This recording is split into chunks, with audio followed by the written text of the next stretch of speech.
All right. Hey, guys. Welcome back to another episode of We Talk Money. I'm Chris Dunn, your host, and I'm here with Nikki and Travis.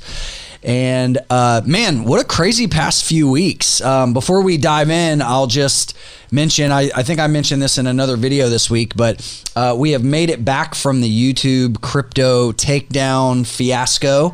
YouTube, for whatever reason, just went after all the crypto channels and took our videos down. And so we are no longer playing YouTube's games. We're still going to post videos on YouTube as long as they will allow us to be here. But we've moved over to some decentralized platforms, and we're also going to be self-hosting videos. And the We Talk Money website should be up this week. So whenever that's up, I'm going to link it up. You guys can go there and submit questions for the show. But anyway, guys, let's go ahead and dive in because we got a lot of crazy stuff to talk about today. Awesome. Yeah, so markets at all-time highs, got the Bitcoin halving coming up, got a lot of stuff changing with regulatory accredited investor rules. What do you guys want to start with?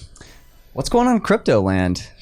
Well, we got the halving coming up in a few months, and so a lot of speculation about what that's going to happen with the price, so we can talk about that in a little bit. Why don't we start with just talking about, I guess, the overall markets in general? So if we take a look at the S&P, we'll look at the S&P 500 daily. You can see since the new year, what are we up, a few percentage points? Yeah, I think we're already up about 3% year to date on the S&P 500, so this day was the Iran debacle, but it seems like the markets are just shaking this stuff off like it's not a big deal. They shook it off. Within a few hours, we were reversed right back up.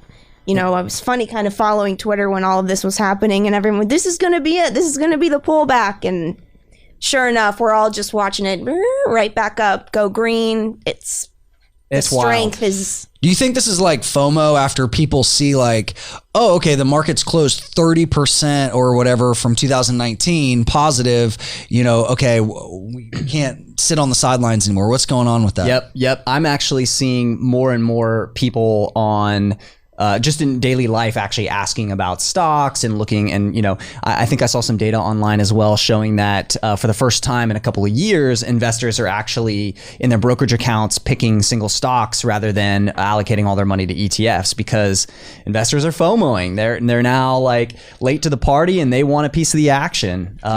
So I think that's definitely, I mean, I'm seeing, you know, this week a bunch of junky stocks and short squeezes and funky stuff, like just really, you know, low quality stuff that's rallying really hard. Low quality stuff like Tesla. Tesla's in its own Tesla's one universe of the, right now. You know, this is one of these stocks where you either love it or hate it, right? Yep. And no matter what your personal opinion is, over the past couple of months, it's up over a double. So what's going on with Tesla? Wow, I mean, what a move, right? You can see the parabolic chart. I think there's probably a combination of things happening. It's interesting when you see with stocks. So momentum is a thing. There are CTAs, there are hedge funds, there are algorithmic traders who all have seen this long body of work in the academic research that shows momentum tends to work as a strategy over time. So now we have more and more momentum investors than we've ever had. We've got stocks near all-time highs. And then you have a single stock like Tesla, which actually the story starts to change a little bit, and there starts to be a few positive news pieces coming out, right? They completed their Chinese manufacturing facility, and you know, they had pretty good results in terms of shipments through the end of the year, and they've got the Cybertruck deposits and things like that. So you had a few incrementally positive news points, and that's enough once you get the price moving to actually drive in more and more investors in a self-fulfilling prophecy almost. It's like buying begets more buying begets more buying. Exactly. So I see Tesla as a microcosm of what's happening in the entire market, with momentum chasing, you know, further and further gains and things getting real. I mean, look at the chart. It's insane. I mean, there's no way Tesla has added, I think, $45 to $50 billion worth of market cap in the past 3 months. That makes them like the largest manufacturer ever by market cap, right? Yep, largest auto manufacturer by market cap ever. And they make, you know, 1/15 as many cars as Ford and GM, et cetera. So, you know, fundamentally, I think there's some problems with the valuation relative to what the company has actually succeeded with today. Obviously, there's a lot of optimism about the future, and that's what stock prices tend to represent is what people think, the expectations of the future are going to be. But for that level of increase to happen in such a short period of time, I think, there are some non-fundamental things driving that, like the momentum chasing, short squeezing.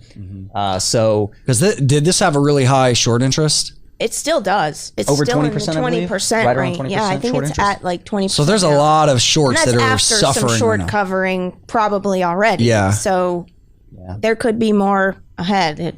And I see a lot of chatter on Twitter and in various like financial circles of individual investors, Reddit, places like that, where they're asking, is it too late? Did I miss the gains in Tesla? Should I get in? And so you still have people that are late to the party that are afraid to miss out. They think that Tesla's going to go from, I think today, a $95 billion market cap to $1 trillion market cap in 10 years, right? Yeah. So Trav, as a disciplined investor, what do you do here? Do you just ignore it? Do you try to actively trade it? Do you FOMO in? What's the smart play here? Well, Tesla's a special case. I will avoid Tesla on both sides. And I've said for the past couple of years, I will be neither long nor short Tesla.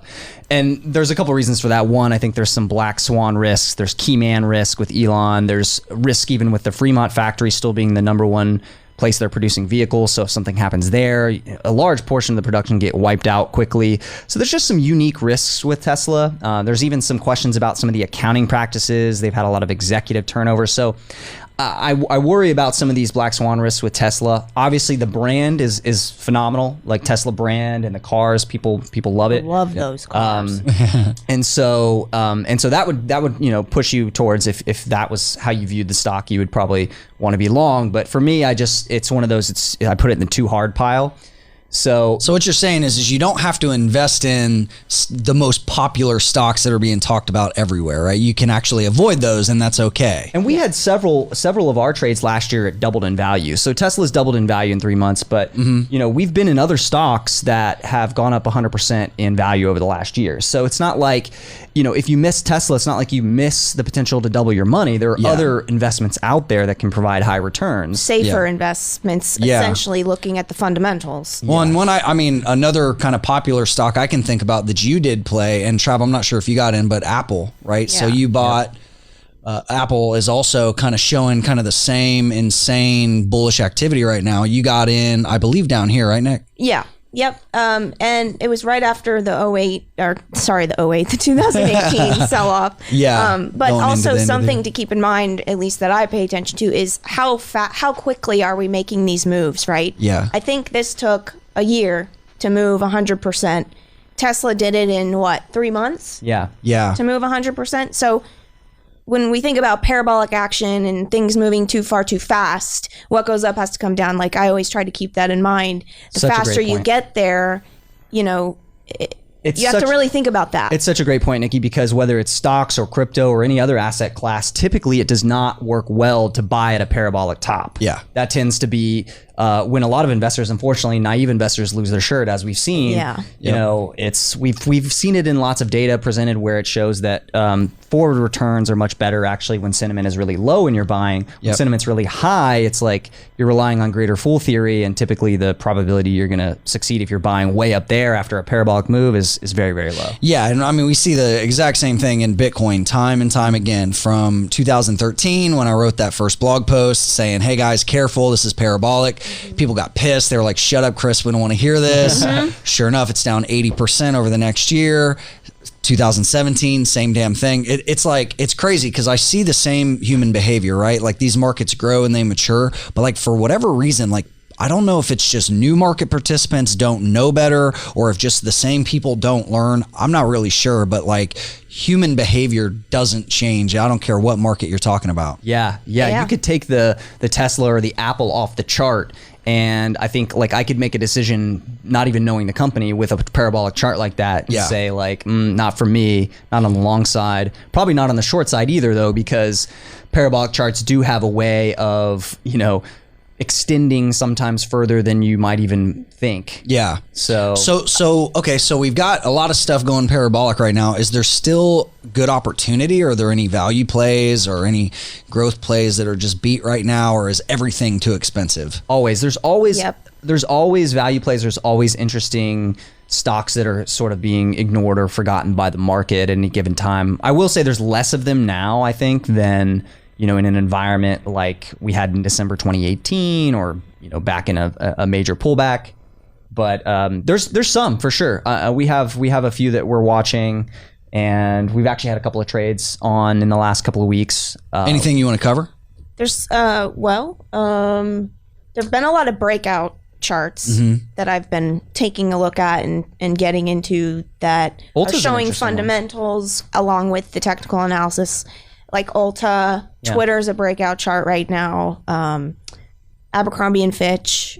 You were trading like Domo. Domo is another one that we talked about that one in the last episode. Oh, okay. I thought, and I am still holding some of that, but that was another one that's kind of seeing momentum and holding up. So I'm right now paying attention to a lot of charts that are kind of bottoming, and we've got essentially they've sold off, and we've got these big gaps to fill in the daily price chart. Yeah, and they're kind of bottoming, showing patterns. They have good fundamentals. They're good companies, whether they're growing or whatever it is. And some of those, like you mentioned, lagged the market in the last 6 months of the year last year. Like in the case of Ulta, they had a big gap down on their Q3 earnings report where the comparable store sales came in a little bit lighter than analysts had been anticipating. But still positive. Yeah, still especially for fundamentally retail. Doing really well, yeah. And, analysts had just baked in some really aggressive growth assumptions. And so when those just were looking like they might be a little bit slower to hit, then the stock back, I believe in, would have been the late fall timeframe. Yeah. At a 20-25% gap down. And so, that really lagged the market. And, a lot of people were wondering if this was a broken growth stock and if it was dead money, but we actually thought the fundamentals still looked really good. And they're actually moving into Canada this year for their first store. Cool. And they have a few other things going on. So it's about finding those opportunities that have both going for it, the technicals and the fundamentals. So when you look at Tesla and it's up 100% in a few months, and I look at something like this, I'm going to choose this over parabolic price action, especially if you're a longer term investor. Yeah.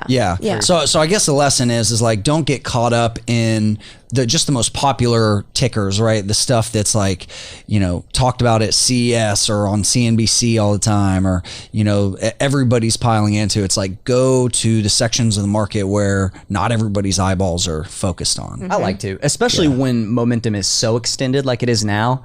Then that's, I think, really when you want to be careful to avoid the hot stocks of the moment. Yeah. Cool. Well, I think, always interesting to take a look at the stock market. Next up, we've got the Bitcoin halving coming up.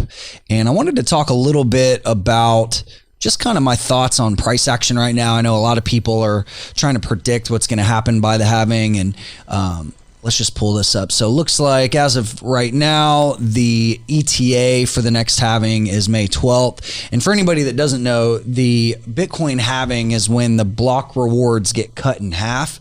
So you can see here, there's already been over 86% of all the Bitcoin that will ever be mined have been mined. So less than 15% of Bitcoin left to go.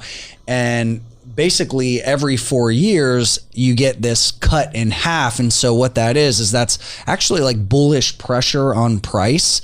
And one thing that I'm trying to think about is, okay, is the Bitcoin halving priced in already? That's kind of a question that's been floating around, and I don't really know the answer to that. I mean, so here's the thing. There's two types of news events. You have scheduled news that everybody knows about, and then you have like surprise or like black swan news, right? Where it's like, surprise, this thing happened and nobody was anticipating it, and now everybody has to make decisions based on that, right?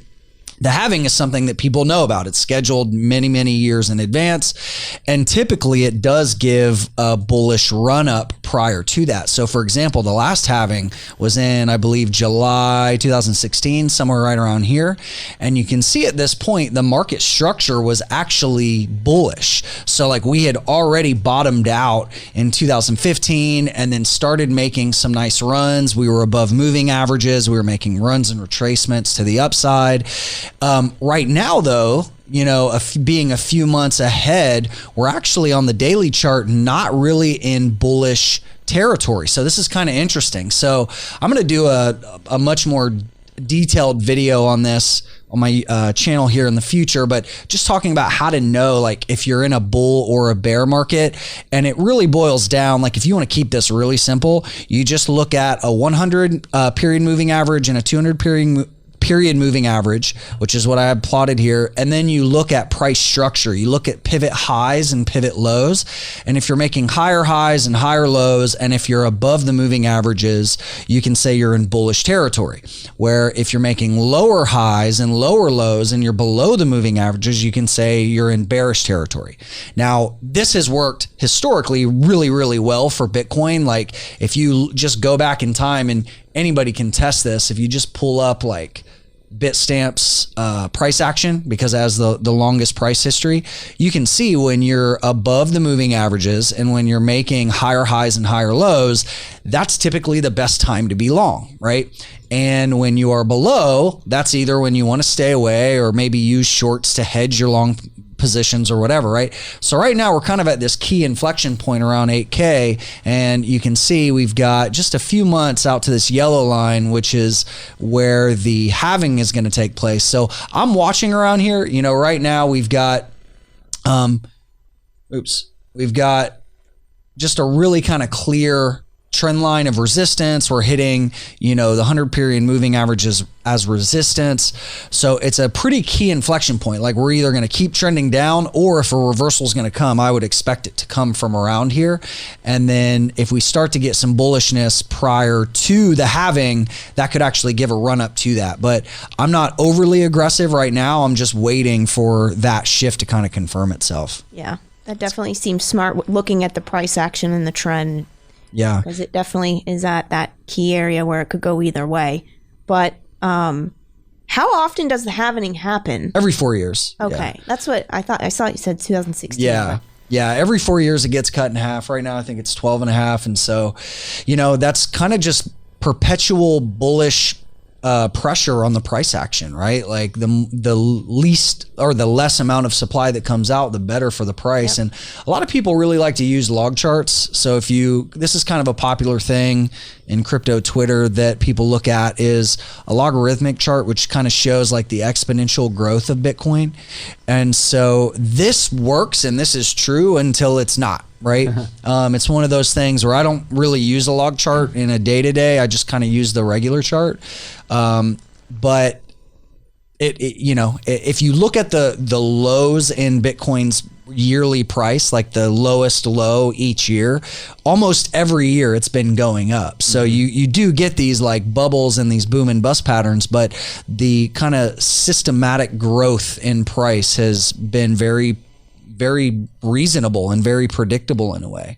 So I don't know. We'll see. I thought it was pretty impressive that even though Bitcoin is in a downtrend right now from the highs, it was still up for 2019. What, 100%? Yeah, just below 100%, about 90%. Yeah, it bottomed out. Which is pretty impressive for an asset. Yeah. It blows my mind, the volatility of Bitcoin. Yep, and that's what makes it so awesome as a trading vehicle, and also just as a way to accumulate and make money off of the bigger market cycles, And the correlation, the negative correlation that we're seeing. Yeah, that's something we wanted to talk about. That might be a good parlay into that. But yeah, so Trav, you tweeted out, where is it? Yeah, right here. So Bitcoin and S&P 500 returns have often moved inversely over the past couple of years. And we did a video about this in Bali. That's right. Why don't we just kind of recap what this is and why this is important? Yeah. So Chris and I did this video back a couple months ago, but I wanted to update my data since it's been a couple of months. And I was noticing too, around the Iran situation, we had stocks actually selling off a little bit for a couple of days, and Bitcoin was doing the opposite again.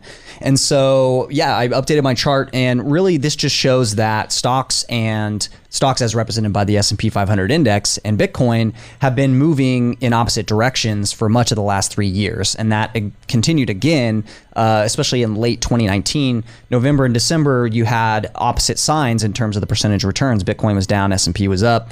And so what this means is, the reason that this is so important is because large institutional investors particularly are looking for asset classes that can perform in different ways than their traditional asset classes, right? They typically own lots of stocks and bonds, maybe some commodities, but a lot of the traditional asset classes like stocks, bonds, and real estate.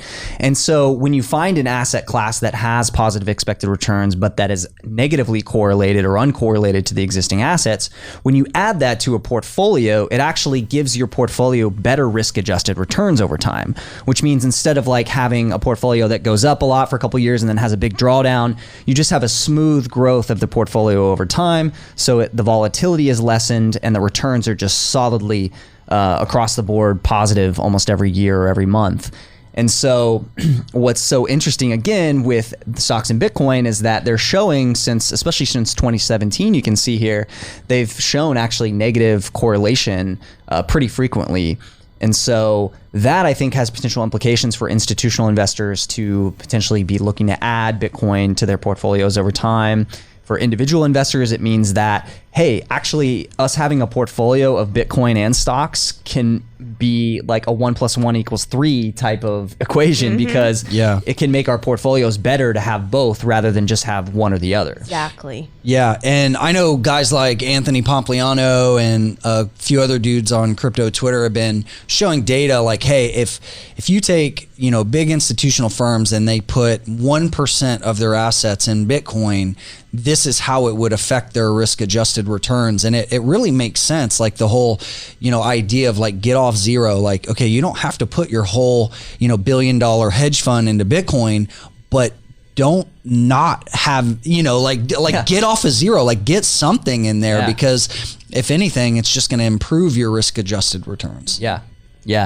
Yeah, and I got into a long conversation with a bunch of like quant type of guys here in this thread about correlations and whether or not we had enough data to determine if this correlation is truly accurate. Yeah. Truth of the matter is we don't know. We would love to always have more data, but now I think we have over 10 years of total data, and that tends to be pretty good. And the other thing is, it's clear when we see some of these events like with the Iran situation that it continues to be, it's not random. Bitcoin and stocks are clearly moving in opposite directions in these types of events.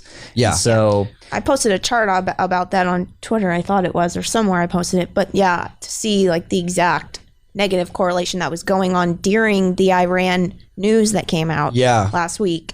And it's almost like gold and Bitcoin kind of move together in a way when there's like some kind of like global problem, or some kind of fears, right? Like people kind of run away from paper equity into hard assets like Bitcoin and gold and maybe real estate. Yeah.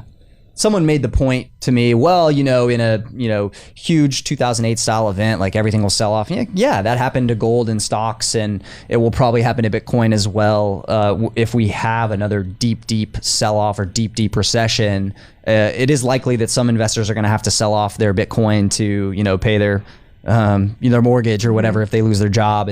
And so I do expect in a really severe environment where all assets are selling off that Bitcoin may not be, it may not escape that type of situation. But what happened after 08, 09 was interesting. As we've talked about before, gold actually then outperformed stocks over the next couple of years. And I think that could happen with Bitcoin as well. Coming out of that type of environment, what you may see then is an outperformance or just an uncorrelated performance from Bitcoin. So here's the chart. You can see like, let's see what the price range was. So this was like early 08, and then like the low was, really like October 08 when stocks were taking a hammering. So it was down about a third, right? So that's not insignificant, but shortly after that, it rallied all the way through 2011 pretty strong. And then here we are today, like on the USD chart, like this is where I've been buying gold, like just kind of patiently accumulating physical gold throughout here. I think my average price is like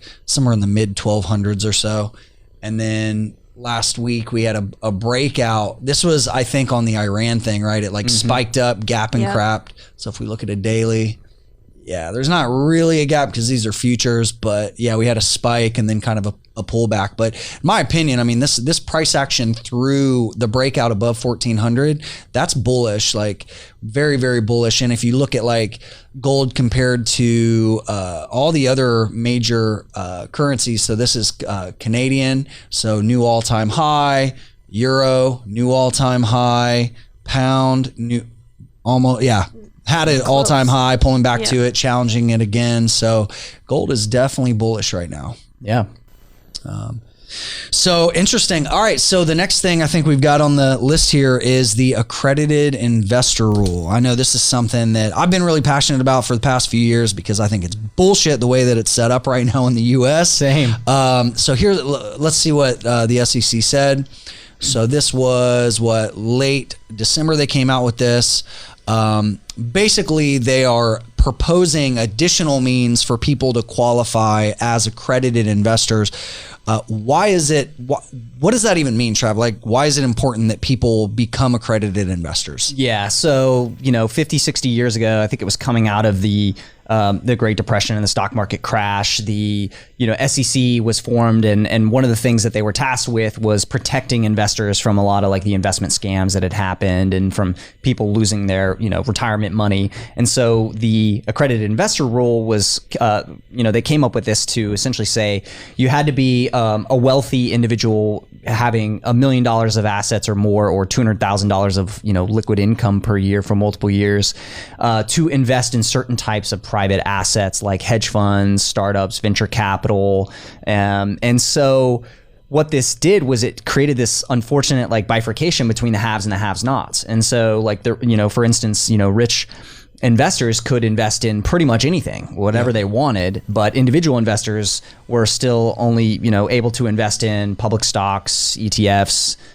maybe some bond funds. And so they couldn't get access to the fast growing, startups or to venture capital funds or hedge funds that were producing these high returns for wealthy individuals. And so the accredited investor rule, even though it was meant to protect the small time investor, the mom and pop investor, was actually holding back their ability to grow their wealth. Yeah. It was the rich getting richer and, everyone else was stuck with like slower growing investments. And so I thought, as you do, and I think we see eye to eye on this, is that it's just a really unfortunate and outdated rule because first of all, someone who has $1 million assets, it doesn't make them more sophisticated. There are people that there's a lot of dumbasses with a few million bucks in their the bank. money. Yeah. We've seen that time and again.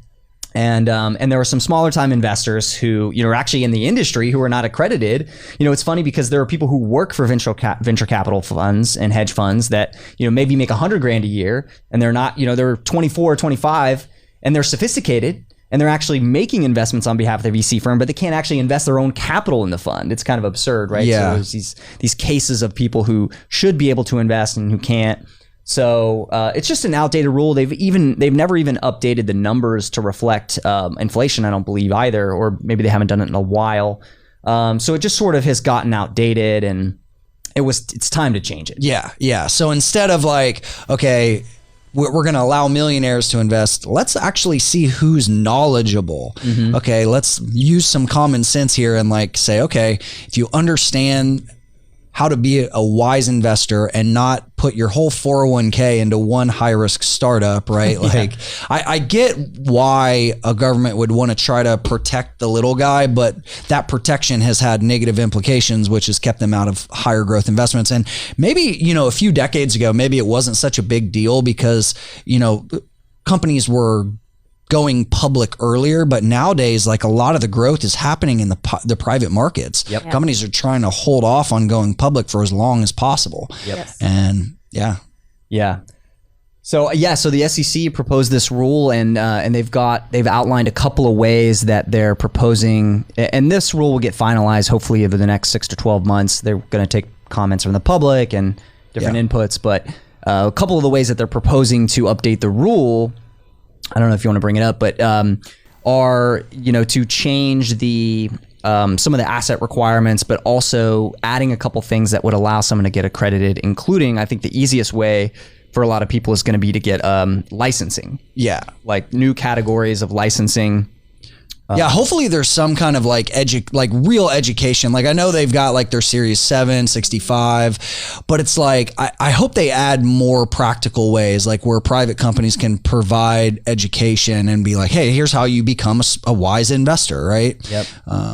So yeah, I don't know. We'll see. I mean, it's probably not going to be perfect, but hopefully it's better than what we have now. Yeah, I think it's a step in the right direction, and yeah, I think it'd be great if, someone who is able to get their series licenses or CFA or CFP, obviously they should be able to then, be able to invest in some of the private investments. And we still need to figure out ways to protect the small, naive investor from investing their entire 401k into some like scam, startup. Yeah. Because there's going to be those guys out there that do that raise money from unwitting investors. But I think there are better ways to try to solve for that problem. Yeah. You gotta take this quiz. Yeah, why not? I mean, that's what the licensing exams are, but like if they end up going outside of that, then what do you think? As a CFP, do you think a CFP is too much to accredit somebody to get somebody accredited as an investor? Is that like overkill? I do. It took a long time. It was hard work to get a CFP. Most people either don't want to go into that profession at all, or they don't have the time to do the education and take the exam. Yeah. So yeah, that's a bit overkill to me. Yeah. Yeah. But I'm sure they'll figure something out. So talking about financial planning stuff, we've got a question from our community member this week, which is around crypto taxes, and specifically if you get hacked or like say you lose your wallet or something like that, is that loss of crypto tax deductible? So the new tax law that came out basically changed our ability to deduct certain theft or casualty losses. Yeah. So now the new tax law is saying if you have theft or casualty loss, it has to be a federally declared disaster to be deductible, and it has to be an itemized deduction.